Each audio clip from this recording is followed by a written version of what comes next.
With our media availabilities this morning with Joey Logano, driver of the number 22 Shell Pennzoil Ford. For Team Penske, if you have a question for Joey, go ahead and raise your hand, and we'll get to as many questions as we can. Who would like to kick us off? All right, we'll go to Greg. I'm always that guy. Someone's got to be. Thank you, Mr.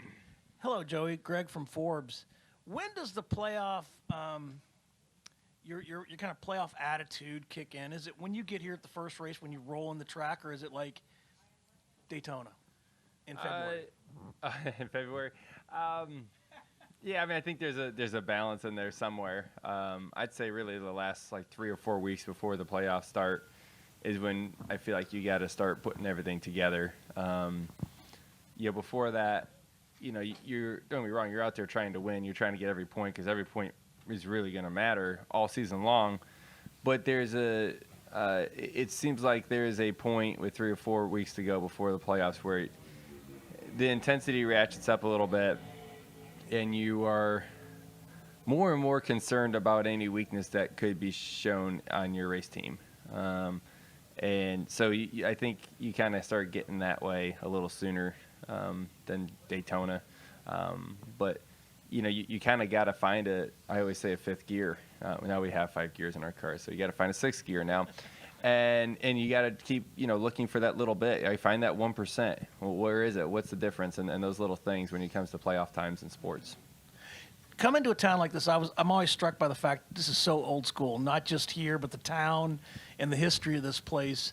What do you feel like when you're driving into Darlington and you see that see all the old school stuff that goes on here?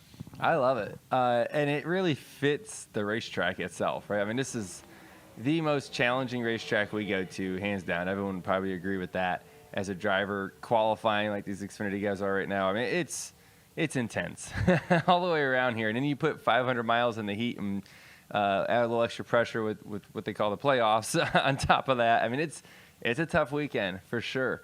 But that's what makes it so special, right? When you are able to achieve something that was a big challenge for everybody, it means more, right? And then I feel like when you come to Darlington, that's why every driver wants to say they won the Southern 500, because it's hard, right? The history and all that is special too, right? You want to have your name on that list with all that. But to me, it's deeper than just the history. It's the fact that it's just really hard. And that's what means so much about this race. Thank you, sir. Yep. All right, we're going to go to Mike Hembry, Steve Post, and then we'll come up to Hunter. Go ahead, Mike. Mike Hembry, NBC. You could wind up racing a Penske guy for the championship, but at this point, is there any special comfort in having so many Penske teams involved? It's nice to accomplish that, right? We have all 3 of our cars in there. That's a special thing.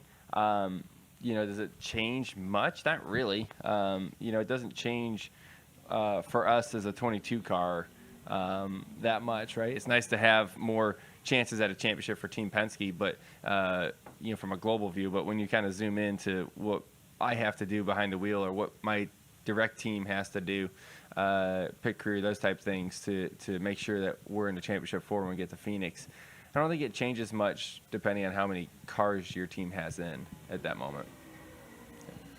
Joey, Steve Post, Motor Racing Network. One of the hallmarks of this season or themes has been inconsistency. You guys have found some here recently, probably the 9 car has, but does this alter, what's your thought on the playoffs and the overall inconsistency of everybody? I mean, we can have non-playoff guys and other guys winning in the round of 8. What's your sense as to what we might see and if it is different than what we've had in the past? Yeah, I mean, this is the most close playoff battle we've had to coming into the playoffs, right? When you look at just where everybody is with points coming in, right? Everyone's got wins. Usually, there's drivers that come in with 0 playoff points. Now you got some with wins, stage wins, some regular season points that's switched over. So it's pretty close when you look at the way it's all seeded. I don't think we've ever had it this close before, and that's because of the inconsistency, right? We finished second in regular season points, and I'm not sure we had a second place season in other years. It just shows how inconsistent everybody's been. And it's not a surprise, right? We kind of knew this would happen in the beginning of the year. When you have a brand new car, the cycles happen quicker, whereas, typically before a team will figure it out and they got 2.5, 3 months of kicking butt before the next cycle comes. Now it's like 3 weeks before the next team is the dominant team, right? We've seen the cycle happen 4, 5 times already this year. So you just got to hope you cycle to the front when it matters most. All right. Hunter?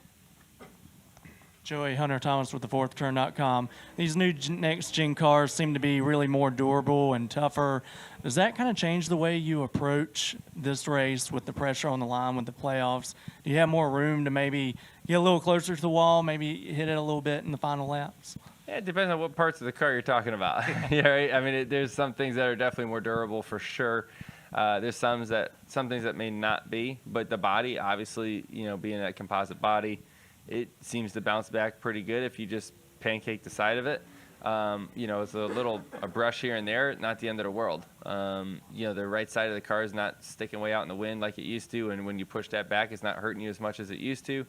But if that being said, there's a limitation to it.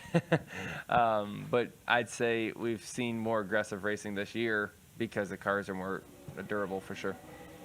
Yep. All right, we're going to go Dave, Jordan, and then Dustin. Go ahead, Dave. Dave Moody, MRN and Sirius XM. In terms of the evolution of this race car, Joey, how different is the piece that you have here this weekend compared to the spring, and how different is your approach to the way to drive these things than it was a few months ago? We changed some things for sure. We changed things to our cars. We have to, right? And we have to. What worked here in the spring is probably not going to work in the fall, and there's a lot of other things that have changed on the car itself, but also the weather's different, and your competitors are always trying to find a little bit more. So yeah, we've changed a fair amount to our car. Hopefully it's all better. We think they are. We convinced ourselves they are, but time will tell here in a second when we get out there. All right, Jordan.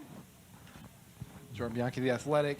Are you a little more apt to be conservative in how you race this round compared to other rounds because there's a little bit more of a gap between yourself and the drivers below the cut line, or does it not even matter in your mind?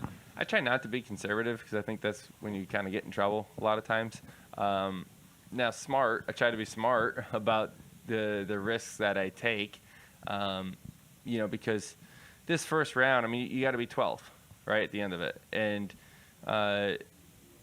it's still a challenge, don't get me wrong, but it's easier than being 8th or 4th, right, as these rounds go on. So you can afford to be a little smarter and, get through these races. Because, I mean, really the first 3 are just about not screwing up, right? It's been like that for years. Just don't screw it up, and you usually can run good enough if you're in the top 10 to get through. And so that's kind of the main goal. If you can win, though, you got to take those playoff points because that helps you all year long, the rest of the way. The other thing I was wondering about, distractions in the playoffs. Do you minimize extracurricular activities, contact with friends, family, that kind of thing, or is it just all racing all the time, or is it just business as usual? Same stuff. I don't change much. I'm wide open every day from the moment I wake up to the second I go to sleep. So that part doesn't change because that's just how I am. If you give me too much time to think about things, it's probably not a good thing. I'll overthink my way right out of this room. So it's important for me to stay busy and continue my routine. I'm a routine person. I do things the same all the time, and being busy is one big piece of that. And so I don't change it, right? When we were racing in the Championship 4, I always do my appearances on Sunday morning like I typically do. I don't take those away. Those things continue for me. Yep. All right, Dustin. Dustin Long, NBC Sports. You mentioned the inconsistency this year because of the new car and saying not having a second place type of season. I'm curious, because of this inconsistency, because this year has been different, how has that challenged you in how you view things and how patient or reactive you are, and how might that help or hinder you in these playoffs? I feel like I've been through up and down seasons plenty, and it's all about winning the most important ones. There's been times that I felt like we should win the championship. We have the most wins on the season. We're in great shape, and we've been consistent, scored a ton of points, and we don't make it to championship 4. And then I look at our championship year, and it was an average year until we won 2 of the most important races of the year. And next thing you know, we won the championship. So you got to just kind of keep moving forward, right? And something bad happens, you say, okay, learn from it, move on, forget about it. After you dissect it and learn from your mistakes, you just got to keep going. You got to keep out the windshield. And this year is probably more so like that than ever because there is more ups and downs than ever. But hey, you got to ride the waves. I ride the waves like crazy, and some people say they don't, but I ride the ups and the downs a fair amount. And like I said, you learn from them, and you just keep going out the windshield. All right, Noah. And then we'll go to Lee. Noah Lewis, TSJ Sports. Obviously, this week the USA show premiered, and episode 1 was focused around you and your family as one of the drivers. What's your reaction been like from that? And then also, everyone's dying to know about when the contact my hot ass wife was made. The day we got married, or probably fairly soon after. It's been my contact for my wife has been my hot ass wife for like the last 7 or 8 years we've been married, and yeah, that's just what it is. And it's funny now because I use Siri to call her, and I say, call my hot ass wife, and then my kids in the back, you call mommy? It's pretty funny. So I know I feel like somewhere in there that should be changed, but I don't know. I like it though, and now it's kind of funny. Now we're playing off it. I didn't think twice about it being on my screen while they were shooting. Which just goes to show how real everything is. Like, they really did a good job at taking, what life is, right? Like what is our life as far as, how we prepare for races from, a work standpoint, but also at home. And they didn't really edit much out of it, right? I think it was pretty good and entertaining, right? It was, when I watched it, not just my stuff, but other competitors and seeing how they live and all that. That's kind of cool to see. I liked it. I enjoyed it. I'm not sure I want cameras around me 24/7 all the time, but it was, we didn't change the way we live. You know how it is with kids. They're just going to say what they want to say no matter if there's a camera around or not, right? And things happen no matter what. They're still kids. So it really showed our life in a real way and an authentic way. And I think that's what the fans wanted to see. And what they're going to see is that we're all normal people, right? Like, I'm no different than anybody else. I just have a cool job that people watch on TV. But life is still the same. You have 3 wins at Kansas, but I'm curious, how did the new car change how you approach that track? I'm not sure it definitely changes the way you race there, like it has everywhere else, though. Like it has at Vegas, like it has here. Mainly, restarts and stuff, and which lanes are stronger, and how that, happens, and what lanes you want to choose for those reasons. Like, all those things are different this year than what it was the last few years with the old car. That part's different. How you work dirty air in general, just after restarts and stuff, that's different. But that's been that way since, we started going to 1.5 miles and figuring that stuff out. So nothing really crazy outside the box besides the stuff that's just different about the car everywhere.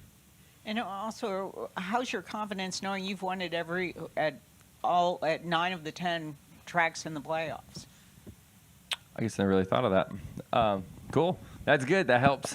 Thanks for the confidence. I'm sure that helps. It's nice to know that you can win at really any track that comes your way. And even the Roval's the one I haven't won at, and that really hasn't been that bad of a track for me either. So, like I said on media day the other day, our team's really firing on all 8 right now. We're in as good a shape as we've ever been as a team, executing races. And like I said, if we just find a little bit more speed, there's going to be a lot of wins stacking up if we keep doing what we're doing the last 6 weeks. So I feel great about it. Even if we don't have more speed in our cars, what we've done the last 6 races is good enough to get championship 4. So we just got to continue doing that. Yep. Thanks. All right. Any final questions for Joey?